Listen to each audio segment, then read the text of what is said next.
अस्सलामुअलैकुम वरहमतुल्लाह। इस्लामी नज़रियाती काउंसिल का फैसला आने के बाद आखिरकार फाइनली इंजीनियर साहब के वकला ने इस्लामी नज़रियाती काउंसिल के खिलाफ नोटिस जारी किया, जिसमें यह मुतालबा किया गया कि इस्लामी नज़रियाती काउंसिल अपने इस जारी किए गए फैसले के हवाले से पब्लिकली माफ़ी मांगे और इस्लामी नज़रियाती काउंसिल के मेंबर्स बाकायदा अपना इस्तीफ़ा दें। सिर्फ इंजीनियर साहब के लॉयर्स नहीं बल्कि पाकिस्तान के मशहूर सियासतदान और बहुत से बड़े एडवोकेट्स ने बाकायदा इस्लामाबाद हाई कोर्ट के अंदर इस्लामी नज़रियाती काउंसिल के इस फैसले के खिलाफ पिटीशन फाइल की। और इसी के साथ बहुत से लोग ये सवाल कर रहे थे कि अगर इंजीनियर साहब का केस इतना ही मजबूत है तो आखिर उनकी लीगल टीम इतना डिले क्यों कर रही है। तो फाइनली इस सवाल के हवाले से भी अभी हाल ही में एडवोकेट ताहिर अयूबी साहब ने अपनी खामोशी तोड़ी। इन तमाम की तमाम खबरों को सुनने के लिए वीडियो को अंत तक जरूर देखिएगा। सबसे पहली और बड़ी अपडेट ये है कि रिसेंटली इंजीनियर साहब के वकला ने इस्लामी नजरियाती काउंसिल को बाकायदा एक नोटिस जारी किया, जिसमें उन्होंने पहली बात तो ये मेंशन की कि इस्लामी नजरियाती काउंसिल ने अपनी आईनी हुदूद का तजावुज किया है, क्योंकि पाकिस्तान के आइन में बाकायदा ये चीज मेंशन की गई है कि इस्लामी नजरियाती काउंसिल सिर्फ एक एडवाइजरी बॉडी है, वो किसी शख्स के खिलाफ बाकायदा तौर पर फतवा या फिर फैसला नहीं सुना सकती। और इंजीनियर साहब के मसले में उन्होंने अपने आईनी इख्तियारात से तजावुज करके उनके खिलाफ फतवा जारी किया और अब इनके इस फैसले की बुनियाद पर कोई शख्स मावराए अदालत जाते हुए इंजीनियर साहब और उनके किसी स्टूडेंट्स की लाइफ को वल्नरेबल कर सकता है। इसके साथ इंजीनियर साहब के वकला ने उस लेटर में इस्लामी नजरियाती काउंसिल के मेंबर्स को एक्सपोज किया और उन्होंने ये फरमाया कि इस्लामी नजरियाती काउंसिल के मेंबर्स ने इस्लामी नजरियाती काउंसिल के फोरम को अपनी जाती दुश्मनी के लिए इस्तेमाल किया है। और इसका सबूत ये है कि मौलाना ताहिर अशरफी साहब और हाफिज अमजद साहब जो कि इस्लामी नजरियाती काउंसिल के मेंबर हैं, उन्होंने ये फैसला सुनाने से पहले ही पब्लिकली इंजीनियर साहब के खिलाफ प्रोपेगेंडा शुरू कर दिया था। और इसके साथ सैयद मोहम्मद शमसुर रहमान साहब जो कि इस्लामी नजरियाती काउंसिल के मेंबर हैं, उनका तो बाकायदा उमैर अली कादरी के साथ राब्ता है, जिसने इंजीनियर साहब के खिलाफ FIR दर्ज करवाई थी। अब ऐसे लोग जो कि पहले से इंजीनियर साहब के खिलाफ प्रोपेगेंडा कर रहे हैं, उनसे अगर राय ली जाएगी तो हम कैसे ये एक्सपेक्ट कर सकते हैं कि वो एक अनबाइस्ड ओपिनियन देंगे। इसके बाद इंजीनियर साहब के वकला ने इन मेंबर्स की रेजिग्नेशन का मुतालबा किया और साथ में ये मुतालबा किया कि इंजीनियर साहब के खिलाफ इन लोगों ने जो अपना सो कॉल्ड फैसला सुनाया है वो इसको वापस लें और बाकायदा पब्लिकली माफी मांगे, वरना 14 दिनों के बाद इस्लामी नजरियाती काउंसिल के इस फैसले को कोर्ट में बाकायदा चैलेंज किया जाएगा। नेक्स्ट अपडेट ये है कि रिसेंटली मतीउल्लाह जान साहब के प्रोग्राम में डॉक्टर असलम खाकी साहब ने ये बताया कि उन्होंने इस्लामाबाद हाई कोर्ट में इस्लामी नजरियाती काउंसिल के खिलाफ नोटिस जारी किया है, क्योंकि इस्लामी नजरियाती काउंसिल ने अपनी कॉन्स्टिट्यूशनल बाउंड्रीज को क्रॉस करके इंजीनियर साहब के खिलाफ फैसला जारी किया। तो मेरे साथ मौजूद हैं डॉक्टर असलम खाकी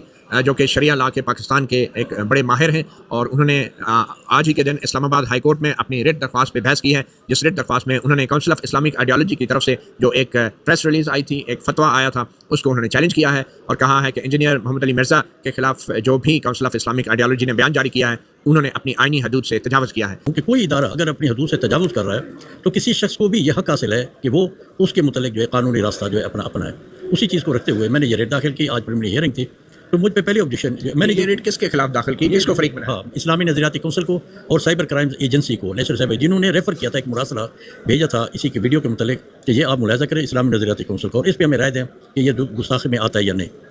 उन्होंने भी अपनी हदूद से तजावुज़ किया। इन्वेस्टिगेशन अथॉरिटी का ये काम नहीं होता कि वो मजहबी राय लेकर उसको पार्ट ऑफ दैट बनाए। जब आपने एक्सपर्ट राय ले ली तो फिर तो आपकी इन्वेस्टिगेशन का मतलब ही ख़त्म हो गया। फिर जो भी राय होती है वो अदालत में उस बंदे को पेश किया जाता है, उस पर क्रॉस एग्जामिनेशन होती है गवाह में, क्योंकि बतौर गवाही के होती है ना ये।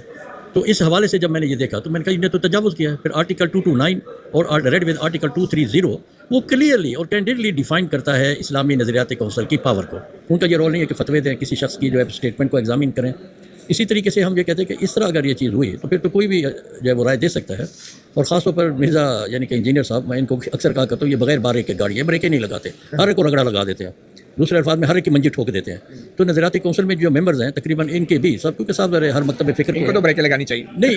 उन्होंने मौका समझा, उन्होंने मंजी ठोक दी इसकी फतवा दे के ना। तो नजरियाती काउंसिल का फतवा जो इसलिए भी खतरनाक है, किसी और मौलवी का हो तो खतरनाक नहीं है, वो इसलिए खतरनाक है कि लोग इसको सेंक्चुरी तकद्दुस समझते हैं। वो तो वल्नरेबल कर दिया, लोग जो है वो तो मार भी देंगे, वो कहेंगे जी आप तो नजरियाती काउंसिल ने भी कह दिया है, ये तो पक्का गुस्ताख है, उसे जेल में भी मार सकते हैं वो जैसे मारा है। इसी के साथ पाकिस्तान की मशहूर शख्सियत बैरिस्टर ज़फरुल्लाह खान साहब ने भी इस्लामी नजरियाती काउंसिल को एक ओपन लेटर जारी किया, जिसे आप स्क्रीन पर पॉज करके पढ़ सकते हैं। नेक्स्ट अपडेट ये है कि रिसेंटली असदुल्लाह हाशमी साहब ने अपनी वीडियो में ये बताया कि कल 2 अक्टूबर को इंजीनियर साहब की अदालत में फिर से पेशी थी। First of all latest development engineer Mohammad Ali Mirza साहब के केस में ये है کہ انجینئر محمد علی مرزا صاحب کا 14 دن کا ریمانڈ ہوا تھا اور 14 دن کے جوڈیشل ریمانڈ میں he was under custody in Adiala jail, اور وہاں سے آج جو ہے وہ 14 دن کے بعد جو ہے وہ انہیں بیفور دی کورٹ جو ہے وہ پروڈیوس کیا گیا۔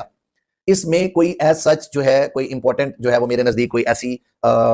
بڑی بات نہیں ہے۔ یہ ہر ٹرائل میں یہ ایک نارمل پروسیجر ہے کہ کورٹ آف لاء میں ہر پرزنر کو جو بھی جوڈیشل لاک اپ میں ہوتا ہے اس کو 14 دن کے بعد کورٹ میں اپیئر کیا جاتا ہے کہ وہ جو ہے کورٹ اس کو اس کی ہیلتھ کے بارے میں، اس کی بیسک جو ہے وہ جو اپیئرنس ہے اس کے بارے میں، یا ان کی جو ہے وہ فار ایگزامپل صرف جانچ پڑتال کے لیے کہ whether he is fine in prison یا کوئی ایسا، مطلب ان چیزوں کے بارے میں جنرل انسپیکشن کے لیے کورٹ جو ہے وہ ان کو بلاتی ہے ایز پر لا ہر 14 دن کے بعد، جو کہ ان کی اپیئرنس ہوتی رہتی ہے ہر پرزنر کی۔ اگر انجینئر محمد علی مرزا صاحب کے کیس کی بات کریں تو اس میں بھی ہر 14 دن کے بعد جو ہے وہ ان کو اپیئر کیا جائے گا ٹل دیٹ ٹائم، جب تک کہ ان کی لیگل ٹیم ہائی کورٹ میں کوائشمنٹ ڈال کے اس کو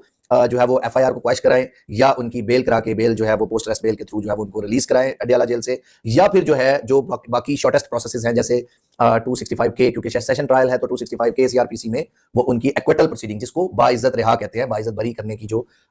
وہ ہے ان پٹیشنز کو جو ہے وہ پریس کریں اور اس کے اکارڈنگلی ان کو باعزت بری کرایا جائے، تو تب تک جو ہے ہر 14 دن کے بعد ان کو جو ہے وہ پیش کیا جائے گا عدالت میں۔ نیکسٹ اپڈیٹ یہ ہے کہ ریسنٹلی ایک پروگرام کے دوران انجینئر صاحب کے لائر ایڈوکیٹ حافظ طاہر ایوبی صاحب سے یہ سوال کیا گیا کہ آپ کہتے ہیں کہ انجینئر صاحب کا کیس بہت زیادہ مضبوط ہے اور آپ نے علماء کرام سے انجینئر صاحب کے دفاع میں بہت سے فتوے بھی موصول کیے ہیں، تو اب اس کے بعد انجینئر صاحب کی رہائی کے اسباب کب تک نظر آ رہے ہیں؟ اور ہماری کوشش ہے بیسیکلی، ہمارا جو اصل مقصد ہے ڈیلے کرنے کا، جو تھوڑا سا ٹائم جو لے رہے ہیں وہ مقصد ہمارا یہ ہے کہ ہم نے جیل سے رہا نہیں ہونا، ہم نے ان ایلیگیشن سے رہا ہونا ہے جو ایلیگیشن ہمارے خلاف جو لگائے گئے ہیں، تاکہ پبلک کے سامنے ایکچوئل جو معاملہ ہے وہ سامنے آئے کہ اصل بات یہ ہے اور معاملہ یہ کیا گیا۔ آپ بلیو کریں، مجھے ایسے لوگ ملے ہیں ان 1-2 دنوں کے اندر کہ جو بالکل پبلکلی کہتے ہیں کہ میں نے سنا ہے کہ جی انہوں نے اس طرح کی بات کی ہے، حالانکہ وہ ٹوٹلی وہ ایک نئی بات بتا رہے تھے، تو پبلک میں بالکل پرسیپشن میں ایک نئی بات چل رہی ہے تاکہ پبلک کو ایکچوئل بات کا نہ پتہ چلے کہ معاملہ کیا ہے۔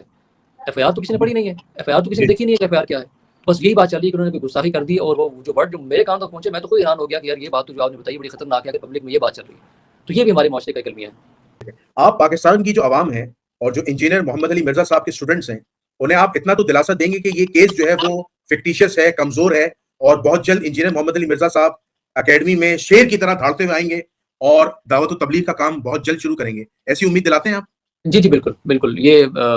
کیٹیگوریکلی میں یہ کہہ رہا ہوں کہ کیس جو ہے وہ انتہائی کمزور ہے، اور جو ٹائم ٹیکنگ ہے وہ صرف جو ہے ایویڈنس کی وجہ سے ہے، اور یہ انجینئر صاحب کی اپنی رائے اس میں شامل ہے۔ ہم تو چونکہ ہم ارلی اسٹیج میں ہم بیل میں چلے گئے تھے، لیکن چونکہ وہ ڈسکشن جو ہوئی انہوں نے کہا اپنی تمام ایویڈنس کو کمپلیٹ کریں اور پھر ہم اس کو پرسو کریں، چونکہ ٹیکنیکل ایشو ہے اور ایک حساس نوعیت کا معاملہ ہے، جب ہم جب کورٹ میں لے جائیں گے تو پھر ہم تمام ایویڈنس کے ساتھ اس کو لے کے جائیں گے، تو وہ ڈیلے جو تھا وہ اس کو ہم نے فلفل کر لیا ہے، تمام ڈاکومنٹس ہم نے پورے کر لیے ہیں، تمام ایویڈنس ہم نے کلیکٹ کر لیے ہیں، تو جلدی ہم انشاءاللہ پروسیس کو سٹارٹ کریں گے اور وہ انشاءاللہ جلدی عوام کے ساتھ ہوں گے انشاءاللہ۔ نیکسٹ اپڈیٹ یہ ہے کہ ریسنٹلی مفتی کامران شہزاد صاحب نے اسلامی نظریاتی کونسل کے فیصلے کے حوالے سے یہ فرمایا کہ اسلامی نظریاتی کونسل انجینئر صاحب کے خلاف فتویٰ جاری کرنے کے بعد اپنی قدر کھو بیٹھے ہیں۔ اور سب سے آخری بات کہ مجھے نہایت افسوس کے ساتھ ہی کہنا پڑا کہ اسلامی نظریاتی کونسل اپنی قدر کھو بیٹھا ہے۔